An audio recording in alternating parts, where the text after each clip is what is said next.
मी फक्त तुम्हाला 2 व्यक्तींकडे जायला सांगेल. किती? 2च. तुम्हाला हे 2 कोण आहेत ते 2 तुम्हाला मी सांगतो. आधी जायचं मित्र एक, दुसरा आहे नातेवाईक. बरोबर आहे? 2च. तिसरा तरी याच्यावर आला ना बोर्डवर नाव बदलून ठेवा. माझं नाव चंद्रशेखर देशमुख, बदलून काही ठेवू शकतो. मित्र आणि नातेवाईक यांच्याकडे जायचं. आधी मित्रांकडे जायचं, संपले की मग नातेवाईक. संपले ना, नातेवाईक पण संपले. आता काय करायचं तर इथे जायचं मित्राच्या नातेवाईकाकडे. मित्राचे नातेवाईक हे संपले की नातेवाईकाचे मित्र.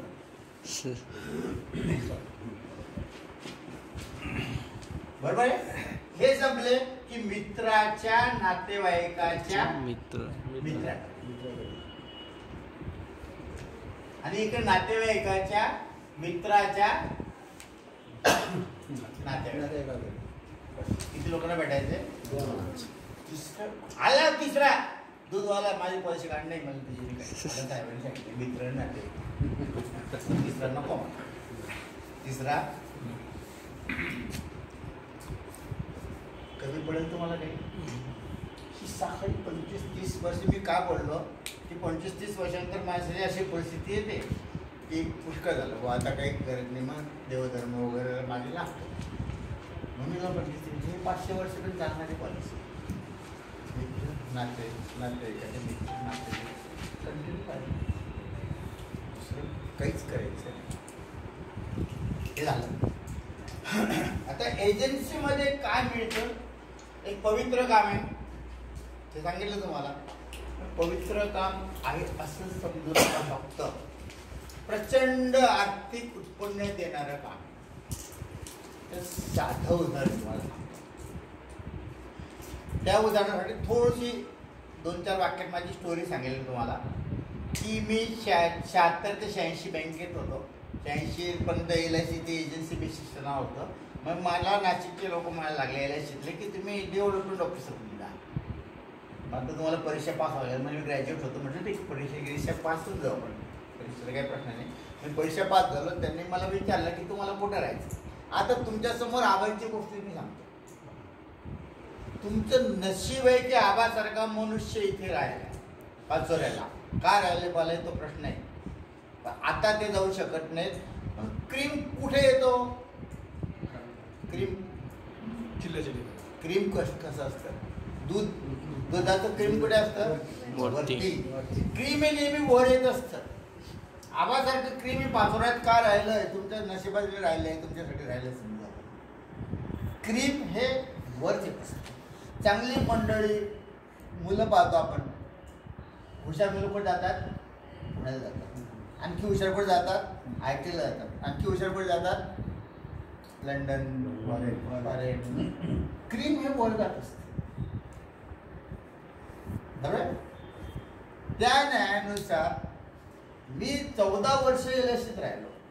पारोळ्यासारख्या छोट्या गावात. पारोळ्यासारख्या राहिल्यानंतर मला असं असतं झालं की पारोळा हे म्हणजे काय होतं माहिती आहे का?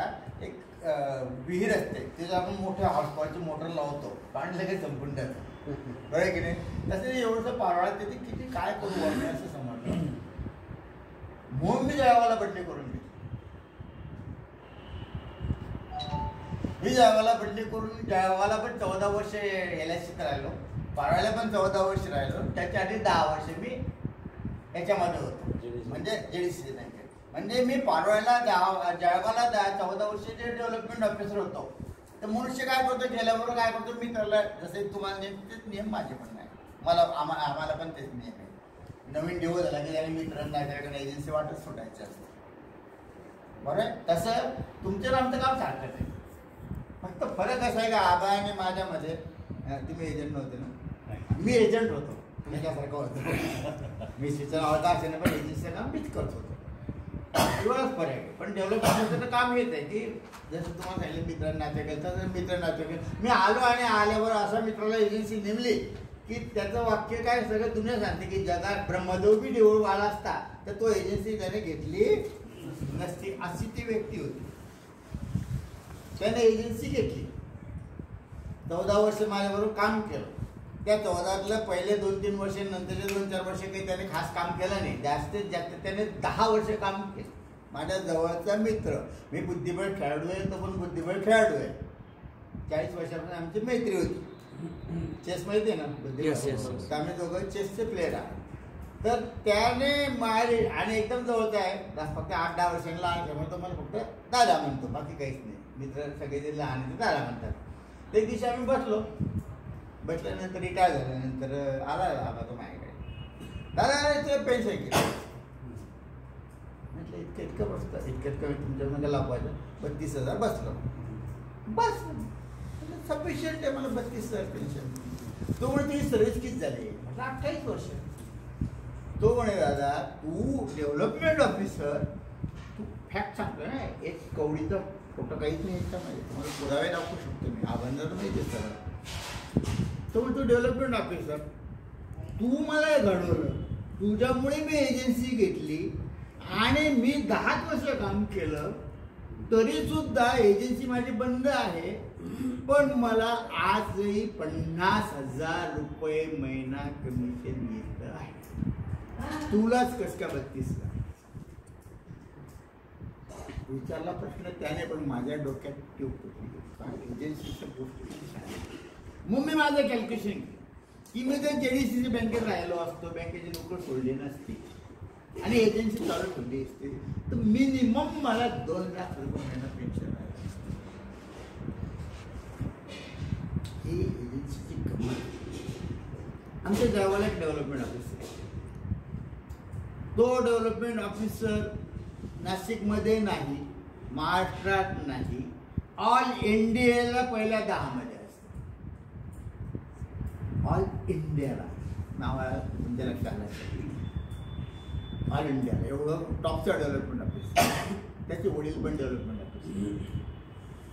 एक दिवशी त्याच्या डोक्यात आलं, कॅल्क्युलेशन माणूस करत राहतो, त्याच्या डोक्यात आलं की मला डेव्हलपमेंट ऑफिसर राहायचं नाही, मी एजन्सी घेतो, राजीनामा देतो. त्याने असे एजंट बोलवले, त्यांना सांगितलं. ते एजंट त्याच्या घरी 7 दिवस ठाण मांडून बायका पोरांसह येऊन बसले. किती दिवस? 7 दिवस. आता ही गोष्ट लोकांना जेव्हा माहीत पडलं तर लोक म्हणतात तो स्टंटबाजी करतो, अमुक करतो, पण तो माझ्या इतक्या जवळचा मित्र आहे, मी ते पाहिलंय, मला माहिती की तो लवाड नाही, तो खरंच बोलतो. पण एखादी गोष्ट आपल्याला झेपली नाही ना की आपण तो आला बाळ आहे, हे खरंच नाही, असं होऊच शकत नाही, खोटा बोलतो, काही बोलतो, पागलपण समजतो, आपल्याला असं नसतं. आपल्या बुद्धिप्रमाणे म्हणजे तर्कवितर्क करतो आपण, बाकी तर्कवितर्क करतात, ते जाऊ द्या. पण ही फॅक्ट आहे की ती तो खरं बोलत होता. त्या 7-8 एजंटांनी सांगितलं की साहेब, आम्हाला माहिती आहे की तुमचा विकास होईल, तुम्ही जास्त पैसे कमवाल डीओपेक्षा एजंट होऊन, तुमच्यात घमेंड आहे, तुम्ही ताकद आहे, तुम्ही करू शकाल, पण आमचं काय, तुम्ही आमच्यासाठी नोकरी सोडू नका. फॅक्ट आहे बघ. जवळजवळ 14 वर्ष, कारण मी रिटायर होऊन 6 वर्ष झाले आणि 5-6 वर्षाच्या त्या आधीची गोष्ट. त्यांनी त्या एजंटला सांगितलं, त्या डीओने ते माघार घेतली की मी तसं करणार नाही म्हणून. आणि त्याप्रमाणे सांगण्याचं तात्पर्य काय, एवढं आहे LIC एजन्सीमध्ये, एवढं मिळतं. तुमची जेवढी ताकद असेल, तुमची जेवढी इच्छा असेल, तुमची जेवढी कपॅसिटी असेल, तेवढं तुम्ही कमवू शकता. लोक म्हणतात ना स्काय इज द लिमिट, मी म्हणतो sky is the not limit. इतकं तुम्ही कमवू शकता, प्रचंड, काही त्याला. दुसरी गोष्ट, पेट्रोल पंप माहिती किती छान घालताय माहिती, हातात आणखी चांदी आहे. त्यांना काही नाही मिळत बिचारांना, त्यांचं कमिशन ठरलं असतं, तरी पेट्रोल पंप हा किती छान व्यवसाय आहे असं वाटतं ना. एका माणसाने पेट्रोल पंप टाकला, चांगले पैसे, मध्ये मध्ये तो उधार पेट्रोल द्यायचा काही लोकांनी ठरवलं, त्याने पेट्रोल पंप बंद केला. त्याला 4 महिने विचारलं, काय रे आता काय मिळतात, कशाचे, म्हणजे इन्कम काय संबंध म्हणे इन्कम, पेट्रोल पंप बंद केला म्हणे. नक्की हो, काही नाही मिळत म्हणे. म्हटलं तुझं काही अडकलेलं म्हणे साहेब. 2.5-3 लाख रुपये अटकून दिले उधार भेटलं म्हणे त्यांना. ते लोक काय करायचे, नवीन मागचे द्यायचे, नवीन पेट्रोल भरायचे. तर आता नवीन पण घेत नाही, मागचे पैसे देत नाहीत म्हणे. म्हणजे याचा अर्थ 2 गोष्टी झाल्या.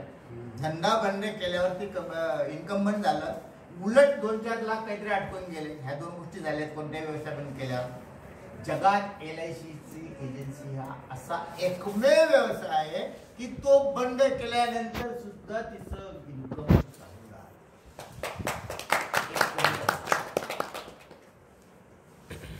आणि तो बंद केल्यावर पण काही नुकसान होत नाही, उलट कमिशन तुम्हाला चालू असतं. इतका हा पवित्र असा व्यवसाय आहे का. एक म्हण आहे, त्या म्हणीचा हा बंद ठेवतो. ते मावळ आल्यामुळे तुम्हाला आवड आहे. घेऊन घ्या, 500 रुपये दंड ठेवलाय ना.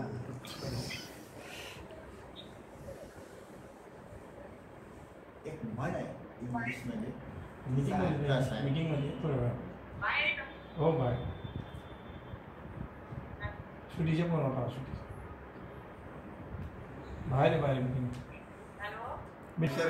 करून तुम्ही बाहेर राहा आणि खूप काम करू. माहिती संध्याकाळी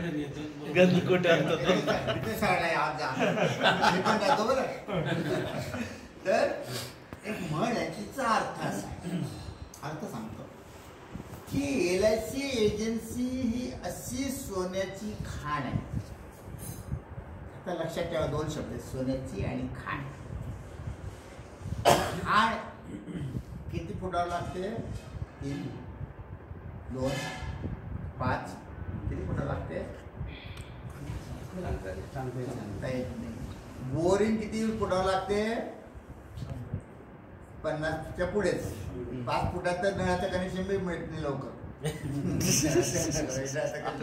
5 फुटापेक्षा जास्त जावं लागतं, बरोबर आहे. तर खाण आहे आणि त्यातल्या त्यात सोन्याची आहे. किती खोदा लागेल तुम्हाला? खूप खोदा लागेल. पण होतं काय, 99 ऐकून घ्या, खूप महत्व आहे. LIC एजन्सी ही सोन्याची खाण आहे. 90% नाही 95% एजंट हे थोडसं खोदतात, माती उकरतात, माती विकतात आणि म्हणतात आम्ही पैसे कमवले. 5% लोक सोन्याच्या खाणीपर्यंत पोहोचतात. लक्षात आलं? तुम्हाला 5% मध्ये द्यायचं की 95% मध्ये द्यायचंय हे तुमच्या हातात आहे. जर तुम्हाला 5% पर्यंत द्यायचं असेल तर मी म्हटलं तुम्हाला मदत करेल. बरोबर, मी तुम्हाला आता ज्या काही गोष्टी सांगणार आहे ते 5% लोकांपर्यंत पोहोचणार आहे. म्हणजे 5% लोकांमध्ये तुम्ही होणार आहात. इतकं खोदायचं की सोन्याचं पर्यंत पोचलंच पाहिजे. LIC एजन्सी सोन्याची खाण. त्याची उदाहरणं तुम्हाला सांगितलं की त्या व्यक्तीला मी घडवलं, तर माझा मित्र केवळ माझ्यामुळे काम केलं, त्याला माझ्यापेक्षा जास्त इन्कम आहे. मी स्वतः एजंट होतो, तर मी एजंटशी राहिलो होतो, तर मला किती पैसे मिळाले. यात काहीही असत्य नाही. मला कधी भेटा, मी मेलवरती माझे पेन्शनची स्लिप दाखवेल, त्या एजंटचं बिल तुम्हाला दाखवून मिळेल.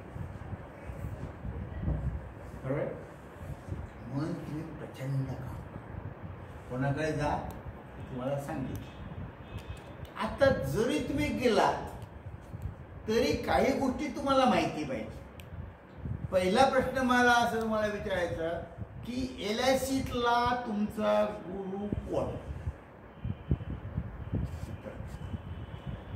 बरोबर आहे, बरोबर आहे. कोणाचा विरोध असेल तर सांगा. नाही ना, माझा विरोध आहे. माझा विरोध आहे मी सांगतो ना.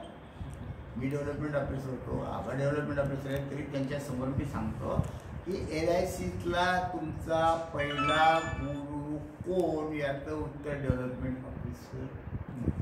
पूर्ण सत्य नाही, पूर्ण सत्य. कारण पहिला कोण बोलला? पहिला गुरु तुमचा क्लायंट आहे. तो तुम्हाला शिकवतो कसं बोलायचं, कसं राहायचं, कसं सांगायची पाहिजे, काय